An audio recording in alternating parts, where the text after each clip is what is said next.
സ്ഥലം ഊട്ടി, പിന്നെ വേനൽക്കാലവും. അപ്പോൾ പറയണ്ടല്ലോ തിരക്കിന്റെ കാര്യം. എപ്പോഴും വരുമ്പോൾ ഊട്ടിയിലെ സ്ഥിരം കുറെ ക്രൗഡഡ് ആയിട്ടുള്ള സ്പോട്ടുകൾ ഇത്തവണ അതൊന്ന് മാറ്റിപ്പിടിച്ചാലോ എന്ന് ആലോചിച്ചു. ടൂറിസ്റ്റുകളുടെ തിരക്കൊന്നും ഇല്ലാത്ത ഒരു പീസ്ഫുൾ സ്ഥലം, അതാണ് ഊട്ടിയിലേക്ക് യാത്ര തിരിക്കുമ്പോൾ ഞങ്ങളുടെ മനസ്സിലുണ്ടായിരുന്നത്.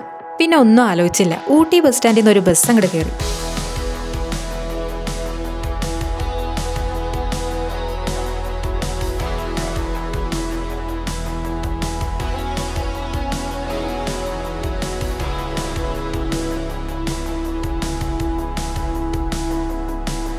തിരക്ക് തീരെയില്ലാത്ത, നല്ല ശക്തമായി കാറ്റ് വീശുന്ന, അതിനേക്കാൾ കൂടുതൽ സമാധാനവുമുള്ള കോടമഞ്ഞിന്റെ നാട്, അതാണ് കോടനാട്. ഊട്ടിയിലെ ഒരു അണ്ടർ റേറ്റഡ് സ്പോട്ട്. കോത്തഗിരിയിൽ നിന്ന് 18 കിലോമീറ്റർ ദൂരെയായിട്ടാണ് ഈ സ്ഥലം ഉള്ളത്. കോടനാടുള്ള ടീ എസ്റ്റേറ്റിന് നേരെ ഓപ്പോസിറ്റ് ആയിട്ടാണ് നമ്മുടെ സ്റ്റേ ഉള്ളത്. Deccan Valley view. പക്ഷേ അത്യാവശ്യം ഡീസൻ്റ് ആയിട്ടുള്ള റൂമുകളാണ്. 2000 രൂപയ്ക്ക് താഴെയാണ്. ഇവിടെ നമുക്ക് റെസ്റ്റോറൻറ്റ് ഉണ്ട് അതിന് തൊട്ടടുത്തായിട്ട്. നമുക്ക് ഇവിടെ നിന്ന് തന്നെ ഭയങ്കര നല്ല വ്യൂ ആണ് കിട്ടുന്നത്. കോടനാട് സൺറൈസ് നല്ല ഭംഗിയുള്ളതാണെന്ന് കേട്ടിട്ടുണ്ട്. അപ്പോൾ ഇവിടുന്ന് സൺറൈസും കൂടെ കാണാമെന്ന് കരുതിയിട്ടാണ് ഇവിടെ സ്റ്റേ ചെയ്തത്.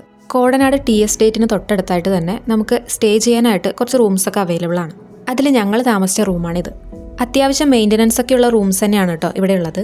ഡെക്കാൻ വാലി വ്യൂ റിസോർട്ട് എന്നൊക്കെയാണ് ഈ ഹോട്ടലിൻ്റെ പേര്. പക്ഷേ റിസോർട്ടൊന്നുമല്ല, നോർമൽ സ്റ്റേ തന്നെയാണ്. പിന്നെ ഇവിടുത്തെ റെസ്റ്റോറൻറ്റിലാണെങ്കിലും വലിയ മെനു ഒന്നും പ്രതീക്ഷിക്കരുത്.